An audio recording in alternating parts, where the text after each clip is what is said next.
हरे कृष्णा, राधे राधे। आज मैं आपके साथ माघ मास का महात्म अध्याय 6 सुनाने जा रही हूँ। तो पावन दिन चल रहा है, पावन महीना है माघ मास का। अगर हम लोग देखो महाकुंभ भी लग रहा है, वहाँ नहीं जा सकते तो हम एटलीस्ट घर पे तो स्नान कर सकते हैं, जिससे हमें श्री कृष्ण की कृपा मिलेगी। और जो लोग नहा भी नहीं सकते अर्ली मॉर्निंग उठ के, तो वो इनका पाठ जरूर अवश्य करें, माघ मास महात्म का, जिससे क्या होगा, हमें कृष्ण की कृपा मिलेगी। तो इसी तरह से हमें कुछ चीज़ मिस नहीं करनी है, बस कुछ ना कुछ तो करना ही है, ठीक है ना। तो हो सके तो आप सुबह ब्रह्म मुहूर्त में उठ के स्नान कर सकते हैं। तो आगे बढ़ते हैं। अध्याय इस प्रकार है। पूर्व समय में सतयुग के उत्तम निषेध नामक नगर में हेमकुंडल नामक वाला कुबेर के सदृश धनी वैश्य रहता था, जो कुलीन, अच्छे काम करने वाला, देवता, अग्नि और ब्राह्मण की पूजा करने वाला, खेती का काम करता था। वे गौ, घोड़े, भैंस आदि का पालन करता था। दूध, दही, छाछ, गोबर, घास, गुड़, चीनी आदि अनेक वस्तु बेचा करता था, जिससे उसने बहुत सा धन इकट्ठा कर लिया था। जब वह बूढ़ा हो गया तो मृत्यु को निकट समझकर उसने धर्म के कार्य करने प्रारंभ कर दिए।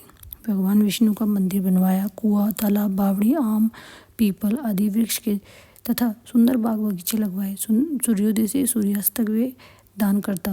गांव के चारों तरफ जल की प्याऊ लगवाई। उसने सारे जन्म भर जितने भी पाप किए थे उनका प्रायश्चित करता था। इस प्रकार उसके 2 पुत्र उत्पन्न हुए, जिनका नाम उसने कुंडल और विकुंडल रखा था।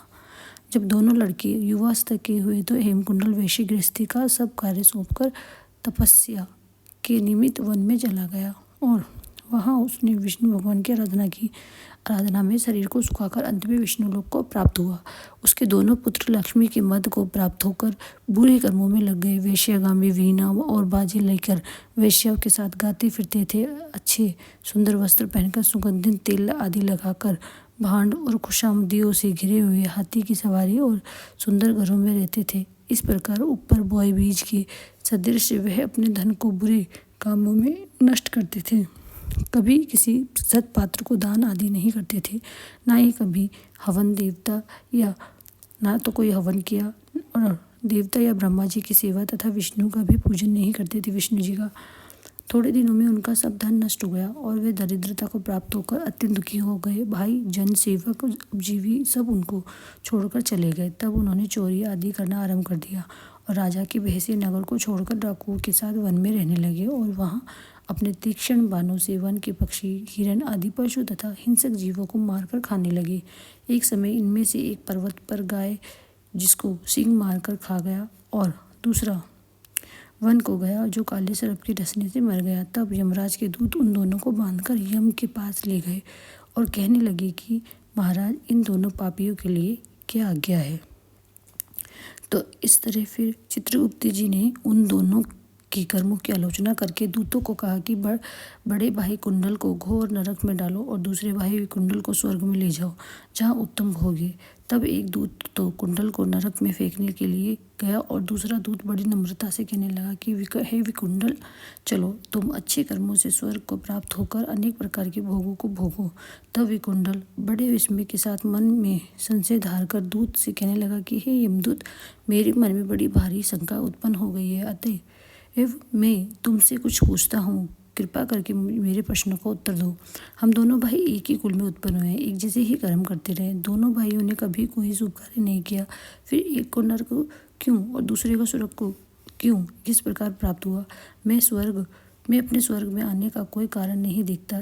तब यमदूत कहने लगा कि हे विकुंडल, माता पिता, पुत्र पत्नी, भाई बहन से सब संबंध जन्म के कारण होते हैं और जन्म कर्म को भोगने के लिए ही प्राप्त होता है। जिस प्रकार एक वृक्ष पर अनेक पक्षियों का आगमन होता है, उसी तरह संसार में पुत्र, भाई, माता पिता का भी संगम होता है।